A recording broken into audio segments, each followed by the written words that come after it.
Kukwento ko sa inyo pala yung yung una kong naramdaman. So una kasi nagkaroon ako ng sipon. So akala ko usually normal na sipon lang. So ininuman ko siya ng gamot, kinabukasan na wala yung sipon. Kaya akala ko talaga sipon lang. Tapos the following day, mabigat yung ulo ko na akala ko rin dahil lang din sa gamot na ininom ko, natuyo yung sipon, kaya masakit sa ganto. Kaya wala rin akong pang-amoy tsaka pang-lasa. Tapos siguro mga after 3 days, sabi ko, ba't parang isisip ko, hindi nagbabago yung pakiramdam ko. Wala pa rin ako pang amoy tsaka pang lasa. Although nakakaramdam na ako ng ganun, nagbigay na ako ng distansya sa sarili ko dito sa kasama ko dito sa bahay. Hindi ako sumasabay kumain. Yan, hindi ako, pag nandun siya sa kusina, nandito ako sa sala, ganun, hindi ako umaano kay Mudra. Tapos, nung siguro, mga lumipas pa ng 1 o 2 araw, doon nagpa-swab na ako. Kasi iba na yung nararamdaman ko, parang may bigat na yung dibdib ko. So, yung nagpa-swab ako, tapos, 1:00 ng madaling araw, lumabas yung result, nakita ko positive. Yun, dinala ko na yung sarili ko, hindi na ako nag-istorbo pa. Talagang sariling kayod ko yung ginawa ko. Dinala ko yung sarili ko sa ospital kasi alam ko talaga iba na yung pakiramdam ko. Nagmotor lang ako, hindi ako nagdala na sasakyan kasi pag nagsasakyan ako, yung virus makukulog pa sa loob ng sasakyan. Kaya nagmotor lang ako noon. Dumating ako doon siguro sa ospital ng 2:00 na madaling araw. Tapos nga, yun, in-examine ako. Ayun, lahat lumabas yung result. May pneumonia nga ako. So, na-admit ako. Yun, tapos, nung umuwi ako lang din mag-isa. Nakamotor lang din ako umuwi. Hindi ako sinakay sa ambulansya. Hindi ako, ako na mismong nag-volunteer sa sarili ko. Na dalhin yung sarili ko sa ospital. Kasi talagang iba na yung pakiramdam ko. Yun. So, awa ng Diyos naman ngayon, talagang pa-recover na ako. Siguro mga panlasa ko nasa 90% na gano'n. Yan, pa-recover na rin ako. Kaya, ingat na lang din tayo. Talagang masyado pang active yung virus. Ingat tayo, doble ingat. Yun na lang masasabi ko. Ingat. Here I am where the movie started, freezing at a photo they've taken. Space tree flying through the skies and petals apple everywhere. Bali pang 5th day ko na, medyo okay na, pero yung panlasa ko pang ko na ganun pa din, hindi pa siya 100%. Pero kung i-compare mo dun sa mga simula, may mga alang na improvement. Tapos yun sa result ng x-ray ko, sabi medyo nag-improve naman na. Yan. Tapos wala na rin akong dextrose, hindi na nakakabit. Pero meron pa rin siya nito. Kumbaga siguro meron pa rin silang yung mga gamot, pero yung dextrose tinanggal na. Yan ang mga nag-i-improve ngayong day 5 na to. Yan. Hindi ko lang alam kung kailan ako lalabas dito. Pero sana tuloy na. Yun na lang talagang gusto ko mangyari, maging 100% yung panlasa ko tsaka yung pang-amoy ko.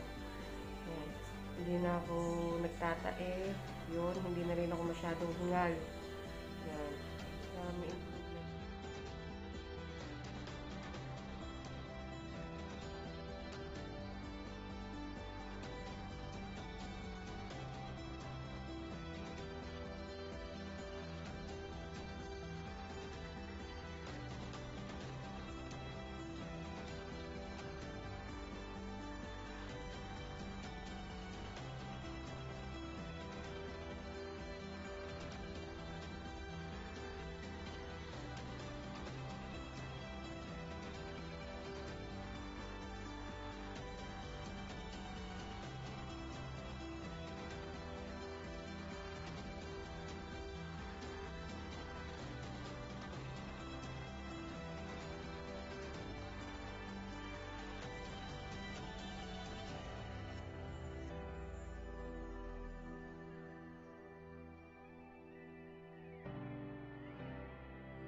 So, ayan guys. So, bali, bukas, 10 days ko na bukas. Sabi ng doktor, pwede na akong umuwi. Yay! Makaka-uwi na ako sa wakas. Thank you Lord talaga. Sobrang thankful ako sa mga nagdasal. Salamat sa inyo, sa pamilya ko, sa kaibigan ko. Maraming salamat sa lahat ng dasal niyo talaga. Tsaka doon sa mga kaibigan kong nagpadala dito ng mga kailangan ko, hindi ko na kayo isa-isahin. Alam niyo naman na kung sino kayo. Maraming salamat sa inyo. Kasi talagang wala nanay ko lang kasama ko sa bahay. Wala rin mag-aasikaso ng mga kailangan ko dito kasi kahit siya naka-quarantine din. Buti na lang yung mga kaibigan ko nagpadala din ng mga kailangan. Kasi nagpunta ako dito, damit lang ang dala ko So bali, ngayon wala na akong, ang nararamdaman ko na lang talaga yung pang-amoy tsaka pang-lasa. Hindi pa siya 100%. Siguro nasa 80% pa lang siya. Pero sabi naman yun daw yung pinakalas na bumabalik. Ayan. Pero yung gamot ko, antibiotics ko, wala na rin. Tapos na. So, bali bukas lalabas na ako sa bahay ko na lang itutuloy yung quarantine. Clear naman na ako, sabi ni Doc. Pero kailangan ko pa rin mag-ituloy sa bahay yung natitirang quarantine. Yun. For the safety na rin, syempre. Yun. Kaya talaga sobrang pasasalamat ko, sobrang thankful talaga na lalabas ako. Talagang hindi ko ma-explain yung saya nung nalaman ko lalabas na ako. Kasi nung time na, nung mga unang araw ko, kasi talagang iba yung thinking ko, iba yung feeling ko. Kasi talagang lahat ng symptoms nasa akin na na-admit ako dito. Tsaka feeling ko parang ang hirap.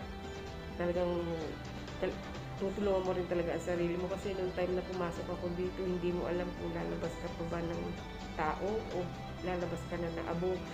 Ganun, kaya talagang sobrang thankful talaga sa dasal na ibinigay niyo para sa akin.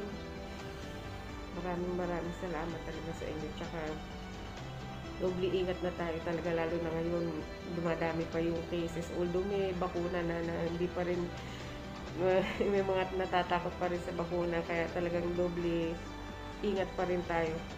Mag-ingat tayo talagang, yun na lang ang masasabi ko, doble ingat na lang tayo talaga kasi talagang parami siya ng parami ngayon.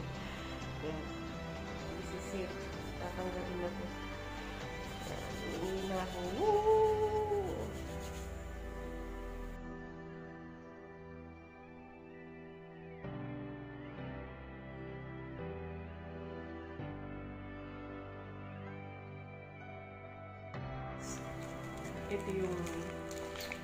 Ito yung pinaiinom nila sa akin na vitamins. 2 tablet araw-araw magkasabay. Ayan. Ayan yung vitamins na pinaiinom nila sa akin. Ayan guys, finally. Ayan, tanggal na siya.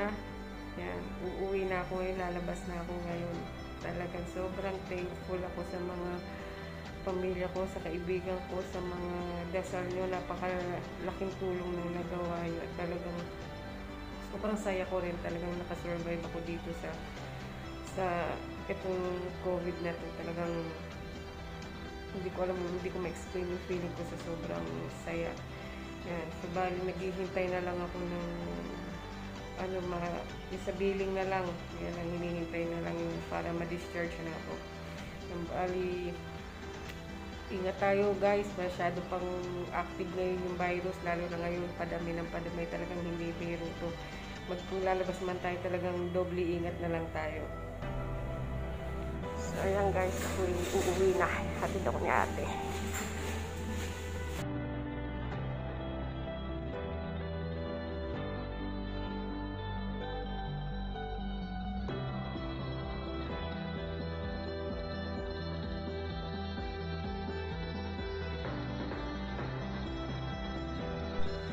So, bali naghihintay kami ni ate na maklear yung mga dadaanan. Hindi kami pwedeng dire-diretso. May nag-guide na kung mag-go na kami, stop, ganun. Hindi kami pwede mag-dire-diretso. Hanggang sa motor, inescortan nila ako hanggang makasakay ako ng motor.